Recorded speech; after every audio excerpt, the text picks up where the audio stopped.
Salut.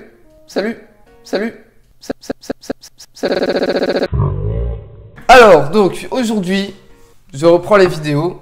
Donc, on voit ma tête, donc tout le monde est content. Donc, aujourd'hui, je reprends les vidéos sur le HTML5 et le CSS3, juste avec quelques modifications. Donc, au lieu que chaque vidéo soit une leçon sur une balise particulière, on va tout de suite entrer dans le vif du sujet et commencer avec un site internet. Comme ça, ce sera beaucoup moins chiant.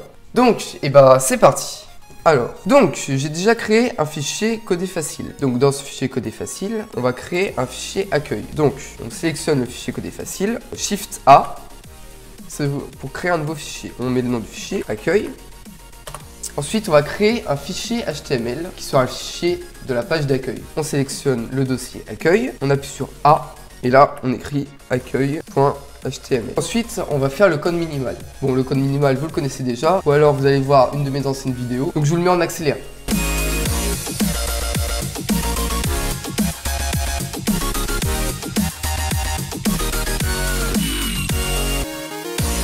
Donc, voilà le code minimal. Là, c'est le head. Donc ici c'est le titre qui sera dans l'onglet du navigateur, donc ce sera codé facile. Ensuite là c'est pour l'encodage et ici c'est pour relier à un fichier CSS. Donc notre fichier CSS sera accueil.css. Là dans le dossier accueil on va créer notre fichier accueil.css. Donc là ils sont reliés tous les deux. Ensuite on va créer un deuxième fichier CSS qui servira à la création du menu. Alors, pourquoi je fais un fichier séparé? Tout simplement parce que le menu sera le même sur toutes les pages HTML. Donc, pour éviter de devoir le recopier sur chaque fichier CSS de chaque page HTML, on fait un fichier en commun, ce qui nous permettra de gagner du temps, que nos fichiers ne soient pas trop lourds, de s'y retrouver. Et ensuite, c'est comme ça, si un jour on décide de changer la taille d'un texte, la couleur, tout ça, ça nous évitera de devoir changer sur toutes les pages. On aura changé une fois juste dans le fichier CSS. Sera fini. Donc pour ça, sur Atom, on fait CTRL-D. Ça nous permet de dupliquer la ligne sur laquelle on est. On remplace par menu.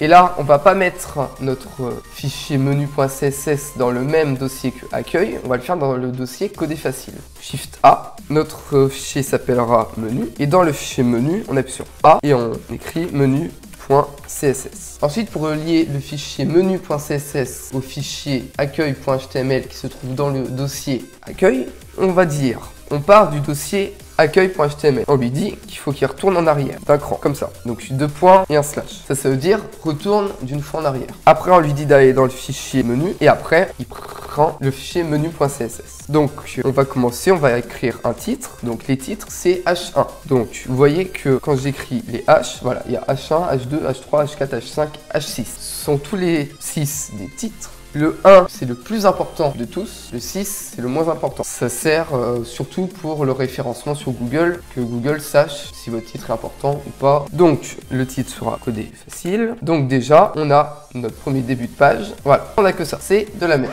On est d'accord, c'est du caca, personne n'aime ça. On va commencer à préparer la page du navigateur. On va faire encore un nouveau dossier. On va l'appeler body. Donc dans ce fichier body, on va faire un nouveau fichier CSS. Ça s'appellera body. Bravo. Donc lui servira pour les bases, c'est-à-dire tout ce que l'on retrouvera sur toutes les autres pages HTML, mais qui ne feront pas partie du menu. Donc par exemple le fond, s'il y a une couleur de texte ou une police de texte principale que j'utiliserai tout le temps, ça m'évitera à chaque fois de devoir tout y réécrire à chaque fois que je refais une page. On le met en lien avec le fichier accueil.html, donc CTRL-D pour dupliquer. Là, donc, on remonte d'un cran. Ensuite, on va dans le fichier body et on prend le fichier body.css. Et là, on va enfin commencer à coder. Alors, quand on regarde, ici, il y a une marge. Il y a une marge ici, il y a une marge ici. Déjà, on va commencer par supprimer cette marge. Donc, pour ça, on va sélectionner.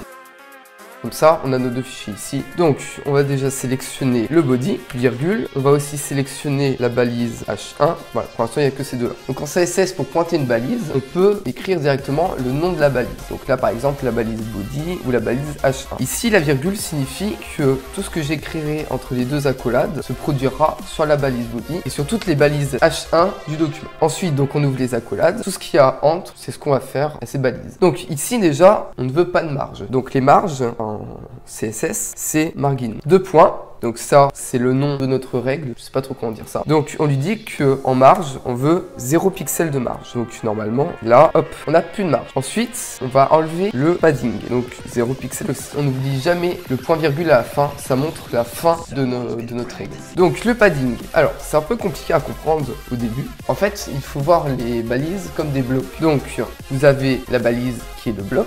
Autour de ce bloc, il y a le padding, qui est une marge intérieure et qui va étirer ce bloc, étirer et le rétrécir, en gros. Et la marge, c'est la marge extérieure de ce bloc. Le bloc ne fait pas partie de la marge. Ensuite, on va faire un autre truc, la couleur de fond du site internet. Donc, on cible la balise body. On veut que tout le site soit de la même couleur.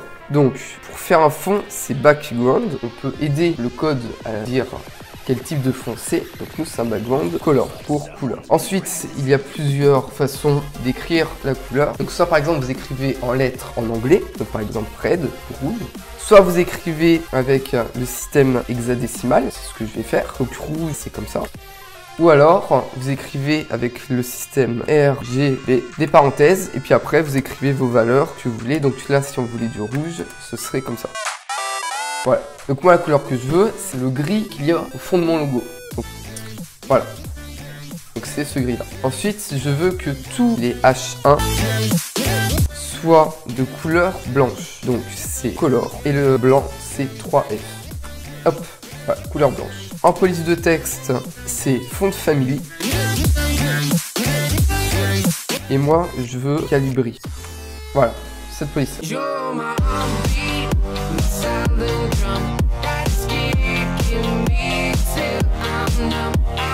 Donc là, on va faire quelque chose pour sélectionner encore plus précisément nos balises.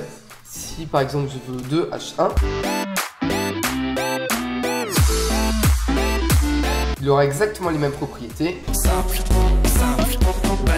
que mon titre côté facile. Mais imaginons, je veux pas qu'il ait les mêmes propriétés. Je veux que lui, il soit simple. Et je veux modifier juste coder facile. Donc dans ce cas-là, on va utiliser ce qu'on appelle un ID. Ensuite, on rentre le nom utilisera pour pointer cet élément en particulier. Donc là, on va l'appeler titre. CF pour coder facile. Et donc là, par exemple, imaginons qu'on veut qu'il ait un fond rouge. On fait dièse.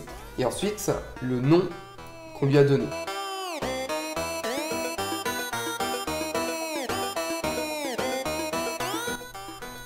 Et là, hop, il a un background color rouge. Alors que si on avait mis par exemple H1 ici, ça l'aurait fait sur les deux. Voilà.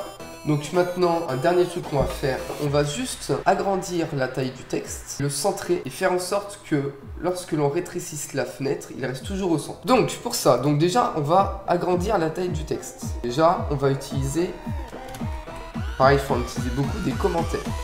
Donc slash étoile. Et après, vous pouvez mettre des tirets comme vous voulez, c'est pour vous repérer. Donc ça, c'est vraiment, ça ne change rien du tout à votre code.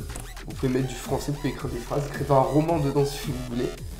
C'est vraiment juste pour vous repérer et pour que les autres programmateurs, si vous en rencontrez un jour, puissent se relire dans votre code, ce sera plus simple.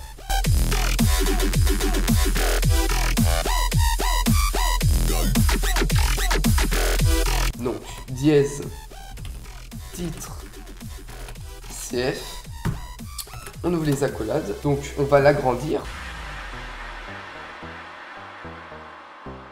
Et on lui dit la taille qu'on veut, donc par exemple 20 pixels. Non, oula, c'est pas grand ça. On va mettre 50 pixels. C'est un peu gros, 40 pixels. 45. Voilà. Et dernier truc, on va le centrer. Donc pour le centrer,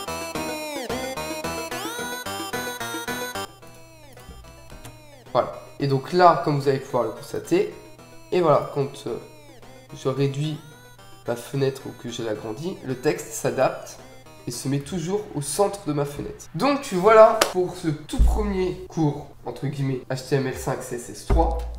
J'espère que ça vous plaira. Normalement, ce sera beaucoup plus intéressant que le premier format que j'avais fait. Donc voilà, à bientôt. Ciao.